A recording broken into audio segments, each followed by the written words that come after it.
నమస్తే, నేను మీ క్రాంతి. ఇవాళ మనతో ఉన్నటువంటి స్పెషల్ గెస్ట్ ఎవరు అని చెప్పబోయే ముందు అయితే కొన్ని అంశాలు అయితే మీ దృష్టికి తీసుకొస్తా. ప్రతి ఒక్కరూ నిత్యం ఫేస్ చేసేటటువంటి సమస్యలు ఏంటంటే పోలీస్ స్టేషన్, కోర్టు సమస్యలు, ల్యాండ్ సమస్యలు. వాటిపైన మాట్లాడడానికి మనతోటి ఇవాళ ఉన్నటువంటి guest senior advocate high court Kampelli Uday Kanth గారు ఉన్నారు. ముందుగా వెల్కమ్ చేద్దాం సార్ని. సార్ నమస్తే. నమస్కారం క్రాంతి. ఎలా ఉన్నారు సార్? బాగున్నా, మీరు ఎట్లా ఉన్నారు క్రాంతి? Fine sir. ఇంట్రడక్షన్లో చెప్పినట్టుగా ఆ అంశాలు పర్టికులర్గా మీరైతే చక్కటి సమాధానం చెప్తారు. ఆ సమస్యలు ఉన్నోళ్ళు ఖచ్చితంగా క్లియరెన్స్ చేసుకోవడానికి ఒక ఉదాహరణ అయితే ఇస్తారు అని చెప్పేసి నేను మిమ్మల్ని చూస్ చేసుకోవడం జరిగింది. ఆ సమస్యలు ఎందుకు పర్టికులర్గా మీ దృష్టికి ఎందుకు తీసుకొస్తున్నానంటే తరచుగా ఈ మధ్య కాలంలో కావచ్చు, గత కొన్ని రోజుల నుంచి కూడా వస్తున్నటువంటి సమస్యలే ల్యాండ్ సమస్యలు కావచ్చు, లేకపోతే వివాదాస్పద భూముల విషయాలు కావచ్చు. అదేవిధంగా పోలీసు వారు కొన్ని సమయాలలో వాళ్ళ దగ్గర పోయినప్పుడు పట్టించుకోకుండా ఉండడం అదొక కారణమై ఉండొచ్చు. కోర్టులో కేసులు వేసినప్పుడు వీళ్ళ జుట్టు ఊడిపోతే తప్ప వీళ్ళకైతే న్యాయం జరగదు. తిరిగి చెప్పులు అరిగిపోతే తప్పించి వీళ్ళకి న్యాయం జరగదు అన్న అపోహలు అయితే ఉన్నాయి. మరి అవి మీరు ఎంతవరకు క్లియర్ చేస్తారు అన్న అంశాలను తెలుసుకోవడానికే ఇంటర్వ్యూ. ముందుగా నా మొదటి ప్రశ్న ఏంటి అని అంటే, పోలీస్ స్టేషన్కి పోయినప్పుడు ఒక సాధారణమైనటువంటి మిడిల్ క్లాస్ పర్సన్, లేకపోతే ఒక బీద వర్గానికి చెందినటువంటి వ్యక్తి పోలీస్ స్టేషన్కి పోతే ఒకలాగా న్యాయం ఉంటుంది, కద్దరు బట్టలు వేసుకొని కార్లో దిగిపోతే ఒక రకంగా న్యాయం ఉంటుంది అని అంటే మీరు ఏమంటారు? క్రాంతి, ఒక విషయం ముందు చెప్తా. మీరు అడిగిన ఫస్ట్ ఇంట్రడక్షన్లో ఒక మాట అన్నారు, కోర్టులో పోతే జుట్లు రాలిపోతాయి, చెప్పులు అరిగిపోతాయి, కానీ న్యాయం జరగదని.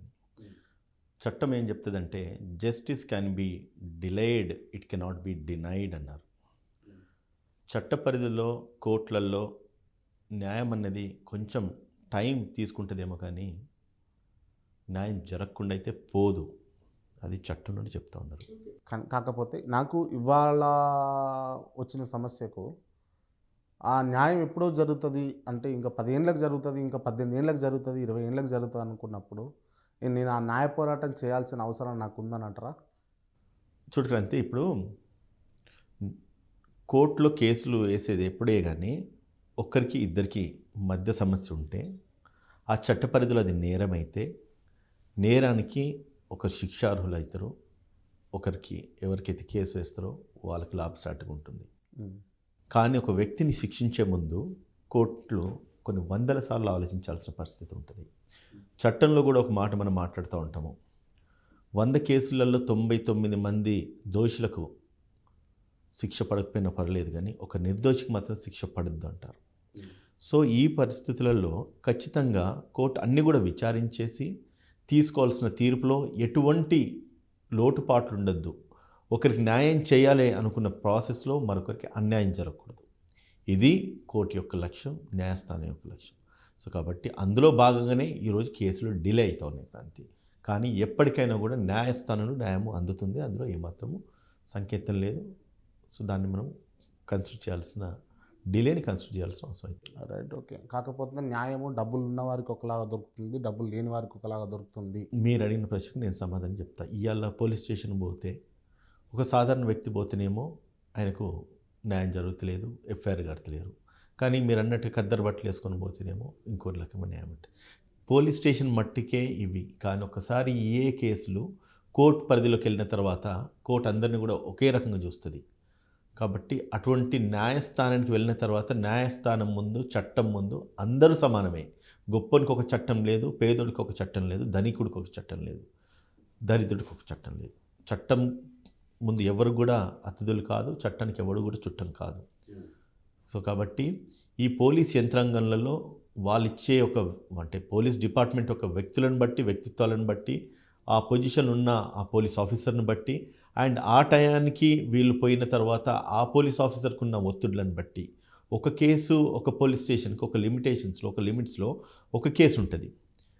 ఆ కేసు మనది ఒకటే కేసు, కానీ ఆ పోలీస్ ఇన్స్పెక్టర్ కావచ్చు, ఆ సబ్ ఇన్స్పెక్టర్ కావచ్చు, అదే పోలీస్ స్టేషన్లో చూడాల్సిన కేసులు చాలా ఉంటాయి. అటువంటి సమయంలో వాళ్ళు ఇచ్చే గౌరవంలో కొంచెం తేడా అనిపించవచ్చు. దాన్ని మనము తప్పుగా చూసుకొని లేదంటే కనుక డబ్బునుకో న్యాయము, డబ్బు లేననుకో న్యాయం అనుకోవడానికి లేదు. కాకపోతే వాళ్ళకున్న పరిచయాలల్లో, వాళ్ళకున్న రాజకీయ పలుకుబడిలో కానీ కొన్ని ఇన్ఫ్లుయెన్స్ ఉంటే కనుక తెలిసిన వ్యక్తి అయితే ముందే ఫోన్ చేసేసి నేను వస్తున్నాను, లేకపోతే పలానా వాళ్ళు వస్తున్నారని చెప్పేసి చెప్తే ఆ టైం కొంచెం ఇన్ఫర్మేషన్ ఉంటుంది కాబట్టి ఆ ఎస్ఐఓ సిఏ కొంచెం అలర్ట్గా ఉండి ప్రాపర్గా రిసీవ్ చేసుకోవాలి.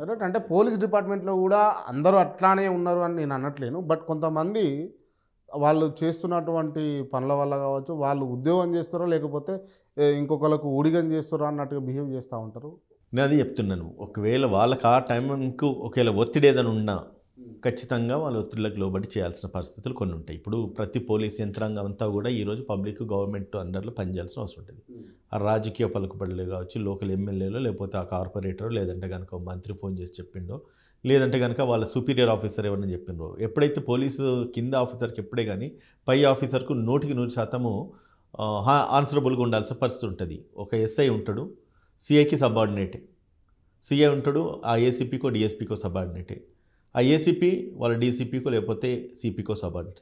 సో ఇట్లా హైరార్కీస్ ఉంటాయి కాబట్టి ఎప్పుడైతే పోలీస్ స్టేషన్కి వెళ్ళక ముందు కానీ లేకపోతే వీళ్ళేదన్నా అంటే ఇన్ఫ్లుయెన్స్ చేయించుకొని పోయినప్పుడు ఖచ్చితంగా ఆబ్వియస్లీ చిన్న చిన్న విషయాలలో ప్రయారిటీస్ అయితే మారుతూ ఉంటాయి. ఇప్పుడు ఈ ల్యాండ్ ఆర్డర్ కావచ్చు, లేకపోతే జ్యుడిషియరీ కావచ్చు, ఇంకేదేమైనా కానీ ప్రజలకు న్యాయం చేకూర్చడం కోసమే ఏర్పరచుకున్నటువంటి వ్యవస్థలు కదా. ఉమ్మటికి అవును. ప్రజలకు న్యాయం జరగనప్పుడు ఇవన్నీ ఎందుకు అంటే ఒకరి ఇన్ఫ్లుయెన్స్ ఒకరి మీద ఉండి ఇంకొకరి ఇన్ఫ్లుయెన్స్ ఇంకొకరి మీద ఉన్నప్పుడు ఇక్కడ అణిగిపోతున్నటువంటి సామాన్యునికి న్యాయం జరగనప్పుడు వీళ్ళందరి ఇన్ఫ్లుయెన్స్ల వల్ల వీడు బాధపడుతున్నప్పుడు ఎందుకు ఇంకా ఈ వ్యవస్థలన్నీ అని అంటే మీరేం చెప్తారు? ఒక విషయం మీరు అంటున్నది న్యాయం జరుగుతలేదు పోలీస్ స్టేషన్లో పోతే అని. కానీ ఒక విషయం నేను ముమ్మాటికి చెప్తా, పోలీసు వాళ్ళు న్యాయం చెప్పేటోళ్ళు కాదు, పోలీసు వాళ్ళు తీర్పు తీర్చేటోళ్ళు కాదు. పోలీసు యంత్రాంగం పోలీసు చేసే పనిలో కంప్లైంట్ ఎప్పుడైతే పోలీస్ రిపోర్ట్ వస్తుందో దాని మీద ఎఫ్ఐఆర్ కడతారు, కేసు ఇన్వెస్టిగేషన్ చేస్తారు. ఇన్వెస్టిగేషన్ చేసిన కేసుని కోర్టుకు తీసుకెళ్ళి ఛార్జ్షీట్ రూపకంగా సబ్మిట్ చేస్తారు. ఛార్జ్షీట్లో ఏవైతే ఫ్యాక్ట్స్ ఉంటాయో, ఎవిడెన్సెస్, విట్నెసెస్ ఎవరెవరైతే వాళ్ళ పేర్లు ఉంటాయో వాళ్ళందరినీ కూడా కోర్టుకు పిలుస్తారు. పిలిచిన తర్వాత కోర్టు విచారణ చేసిన తర్వాత న్యాయము తీర్పు తీర్చే బాధ్యత కోర్టు మీద ఉంటుంది. కార్తీక్ రైట్. అంటే ఈ పోలీస్ వ్యవస్థ గురించి, న్యాయ వ్యవస్థ గురించి ఎందుకు మాట్లాడాల్సి వచ్చింది అని అంటే ఒక సివిల్ కేసు ఉన్నది, నాదే ఒక సివిల్ కేసు ఉన్నది. సివిల్ కేసు సంబంధించి నేను పోలీస్ స్టేషన్కి పోతే వాళ్ళు తీసుకోము అని అంటారు. ఫస్ట్ సివిల్ కేసు మేము టేకప్ చేయము, క్రిమినల్ కేసులు ఏదన్నా ఇష్యూస్ ఉంటే చెప్పండి అని అంటారు. బట్ ఎక్కువ శాతం ఎక్కువ మోతాదులో ఈ సివిల్ కేసెస్లన్నీ కూడా ల్యాండ్కి సంబంధించిన కేసులు కావచ్చు, బిల్డింగ్లకు సంబంధించిన కేసులు కావచ్చు, పోలీస్ స్టేషన్లోనే సాల్వ్ అవుతాయి. మీ న్యాయ వ్యవస్థలో సాల్వ్ కావు అని అంటే మీరు ఏం చెప్తారు? ముమ్మాటికి అది అబద్ధం. న్యాయ వ్యవస్థలో సాల్వ్ కావాలి, న్యాయ వ్యవస్థనే ఈ కేసులు సాల్వ్ చేసేది. కాకపోతే మీరు చూస్తున్న దృక్పథం వేరు. పోలీస్ స్టేషన్లు సాల్వ్ అయితే అంటే పోలీస్ స్టేషన్కి వీళ్ళు ఎప్పుడైతే పోతారో అది క్రిమినల్ కేసు అయితే తప్ప పోలీసు వాళ్ళు కేసు తీసుకుని ఉండదు. సివిల్ కేసెస్ను పోలీసు వాళ్ళు, క్రిమినల్ కేసు అయితే పోలీసు వాళ్ళు తీసుకుంటారు, సివిల్ కేసెస్ అయితే పోలీసు వాళ్ళు తీసుకోరు. పోలీసు వాళ్ళకి కానీ ల్యాండ్ ఇష్యూలకు కానీ లేకపోతే సివిల్ కేసెస్ కానీ పోలీసు వాళ్ళకి ఎటువంటి రైట్ ఉండదు. క్రాంతి కానీ పోలీసు వాళ్ళు ఈ సివిల్ కేసులను క్రిమినల్ కేసులు చేసి వాళ్ళు ఫస్ట్ ఓన్ చేసుకొని దాంతో కేసులు నడిపిస్తూ ఉన్నారు. ఇది మీ దృష్టికి వచ్చిందా ఎప్పుడన్నా? క్రిమినల్ కేసు అంటే ఎప్పుడైతే ఒక భూమి ఉంటుంది, ఒక భూమిలోకి ఇంకొకరు చొరబడతారు, చొరబడ్డప్పుడు ఏమవుతుందంటే అది క్రిమినల్ కేసు అవుతుంది. 448 ట్రెస్పాస్ అంటాము. అప్పుడు పోలీస్ యంత్రాంగం పనిచేస్తుంది. అంటే లా అండ్ ఆర్డర్ను ప్రొటెక్ట్ చేయడానికి కానీ లేకపోతే అక్కడ ఏమైనా గొడవలు అయితే కానీ అన్లాఫుల్ అసెంబ్లీ అయినా కానీ ఒక భూమి ఫర్ ఎగ్జాంపుల్ మీది ఒక భూమి ఉన్నది, మీరు అందులో కాస్ట్ చేసుకుంటున్నారు, అది భూమి నాదనుకొని నేను అడిగి వచ్చి చొరబడ్డ తర్వాత ఈ భూమి నాది క్రాంతి, నువ్వు అందులో ఎందుకున్నావు, నాకు డాక్యుమెంట్ ఉందంట. లేదు నేను కూడా ఆల్రెడీ నేను కొనుక్కుని నా కాడ కూడా ఒక డాక్యుమెంట్ ఉందని నువ్వు అంటావు. అన్న తర్వాత ఏమైతే అంటే మన ఇద్దరు వాగ్వాదం పెరుగుతుంది. సో ఇది ఏదైనా ఉంటే కనుక కోర్టు తీర్పిచ్చి కోర్టు ప్రూవ్ చేస్తే ఖచ్చితంగా ఆ ఓనర్షిప్ ఎవరిది రైట్ ఏందనేది సివిల్ కోర్టు డిసైడ్ చేయాలి. కానీ మన ఇద్దరం కొట్లాడుకున్న తర్వాత నిన్ను కొట్టా మీరు నన్ను కొట్టా, దాని తర్వాత అది ఏమవుతుందంటే మన ఇద్దరు తలకాయలు బలిగినాయి లేకపోతే రక్తాలు కానీ లేకపోతే మన ప్రాణం పోయినప్పుడు అప్పుడు పోలీస్ యంత్రాంగం యొక్క డ్యూటీ ఫోర్స్లోకి వస్తుంది. కాబట్టి పోలీస్ లా అండ్ ఆర్డర్ను ప్రొటెక్ట్ చేయడానికి ఖచ్చితంగా వాళ్ళు ఏం చేయాలంటే ఖచ్చితంగా ఇటువంటి ఇష్యూస్ అయినప్పుడు పోలీస్ స్టేషన్కి పిలుస్తారు, పిలిచి ఇద్దరు రెండు పక్షాలు మాట్లాడతారు. అసలు మీ సమస్య ఎక్కడికి వచ్చింది, ఎందుకు వచ్చింది, మీరు కొట్టుకుని తిట్టుకునే దాకా ఎందుకు అయింది, నీ భూములకు ఆయన ఎందుకు చొరబడ్డాడు అన్న విషయంలో ఒకవేళ పోలీసు వాళ్ళు ఒకవేళ ఎంక్వైరీ చేస్తే కనుక, ఇన్వెస్టిగేషన్ చేసినప్పుడు అది పోలీసులో అది క్రిమినల్ అఫెన్స్ ఎస్టాబ్లిష్ అయితే ఖచ్చితంగా క్రిమినల్ ట్రెస్పాస్ కేసు బుక్ చేస్తారు. ఒకవేళ ఈయన కొట్టిండంటే, ఆయన దెబ్బలు తగిలినంటే దాని మీద క్రిమినల్ కేసు కూడా పెట్టేస్తారు. రైట్. ఓకే. ఇప్పుడు మాకు సంబంధించి అంటే నాకు తెలిసినటువంటి ఒక ల్యాండ్ వాళ్ళు క్లియర్ టైటిల్ తోటి ల్యాండ్ ఒకరి నుంచి ఒకరు తీసుకున్నారు. తీసుకున్న తర్వాత అసలు ఆ ల్యాండ్కి సంబంధం లేని ఒక వ్యక్తి వచ్చి ఈ ల్యాండ్ నాది, ఈ ల్యాండ్ పైన నాకు హక్కులు ఉన్నాయి, ఇది వారసత్వం సంబంధించిన ల్యాండ్, నాకు అందులో వాటా ఉంటుంది, నేను వారసుని అని చెప్పేసి తను వచ్చి కేసు పెడితే ఫస్ట్ సివిల్ కేసు మేము తీసుకోము అని అన్నారు. అది కొంచెం ఇన్ఫ్లుయెన్స్ చేయంగా ఏం జరిగింది అంటే దాన్ని క్రిమినల్ కేసుకు డైవర్ట్ చేసారు. ఎట్లా అనంటే ఇది ఫోర్జరీ చేసిర్రు అని చెప్పేసి వీళ్ళు 420 యాక్ట్ కింద ఫోర్జరీ కింద కేసును ఫైల్ చేశారు. అట్లా చేయొచ్చా అసలు? వన్ థింగ్ మీరే అన్నారు 420 అంటే 420 section 420 of IPC Indian penal కోడ్లో 420 అనేది చీటింగ్. అది ఎప్పుడైతే ఒక వ్యక్తి ఇంకో వ్యక్తిని చట్టరీత్యంగా చట్ట పరిధిలో మోసం చేసినాడో అది ఖచ్చితంగా ఆబ్వియస్లీ అది క్రిమినల్ అఫెన్స్ అవుతుంది. సో అటువంటప్పుడు ఒక డాక్యుమెంట్ని వీళ్ళు ట్యాంపర్ చేసి లేదంటే కనుక డాక్యుమెంట్ మీద వీళ్ళు పేర్లు మార్చి ఎప్పుడైతే రాసినప్పుడు ఆబ్వియస్లీ దాని మీద పోలీస్ ఇన్వాల్వ్ కావాల్సిందే. కేసు ఒకవేళ కంప్లైంట్ ఇస్తే కనుక కేసు రిజిస్టర్ చేయాల్సిందే. ఒకవేళ అటువంటిది ఏదైనా ఉన్నా కూడా సివిల్ కోర్టును ఆశ్రయించి కూడా ఈ యొక్క డాక్యుమెంట్ ఇది ఫోర్జ్డ్ డాక్యుమెంటు, రాంగ్ డాక్యుమెంట్ అని చెప్పేసి సివిల్ కోర్టు కూడా తీర్పు తీర్చే అవకాశాలు దాని మీద ఉంటాయి. క్రాంతి. ఓకే. ఇప్పుడు ఒకవేళ వారసత్వం నుంచి వచ్చిన ల్యాండ్ ఏదైతే ఉందో దాన్ని మనుమలకు అంటే ఒకవేళ తాత సంపాదించిన ఆస్తి అనేది ఏదైనా ఉంటే అది మనుమలకు చెందుతుంది, వారసత్వానికి చెందుతుంది అని అంటారు కదా, తండ్రి అమ్ముకోవచ్చా దాన్ని? వన్ థింగ్ ఇక్కడికి వెళ్తే కొంచెం సబ్జెక్ట్ ఎలాబరేట్గా మాట్లాడాల్సిన అవసరం ఉంటుంది. ఇప్పుడు ఏమవుతుందంటే క్రాంతి, ఇప్పుడు అంటే హిందూ సక్సెషన్ యాక్ట్ అంటాము, ఒక ప్రాపర్టీ ఉన్నది, ఆ ప్రాపర్టీకి మీ ప్రాపర్టీ ఉన్నది, మీ తాత కొనుక్కున్న ప్రాపర్టీ అది. మీ తాత బ్రతుకుండంగా ఆయన కొనుక్కున్న ప్రాపర్టీ ఆయన బ్రతుకుండంగా ఎవరికైనా అమ్ముకోవచ్చు. ఒకవేళ ఆయన చనిపోయేటప్పుడు అది వీలునామా రాసుంటే కనుక ఎవరికైతే వీలునామా రాసుంటుందో వాళ్ళకే చెందుతుంది.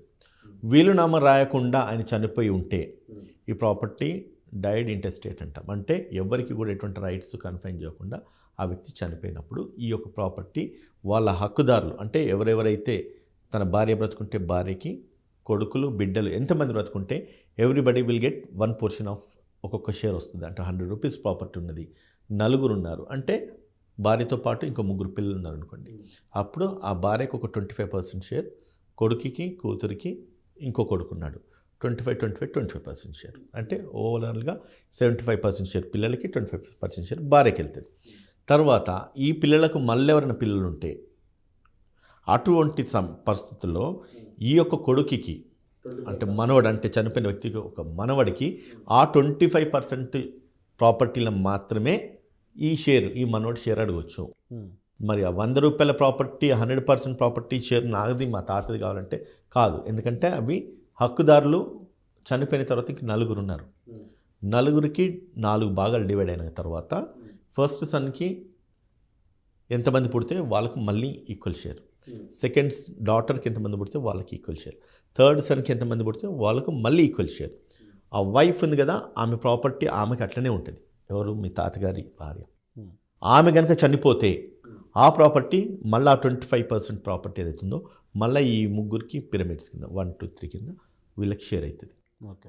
అది ఆవిడ బ్రతుకుండంగా ఆమె ఎవరికన్నా నమ్ముకున్నా కానీ వీళ్ళకి రైట్ రాదు. ఆమెకు ఎవరికన్నా గిఫ్ట్ ఇచ్చినా కూడా వీళ్ళకి రైట్ రాదు.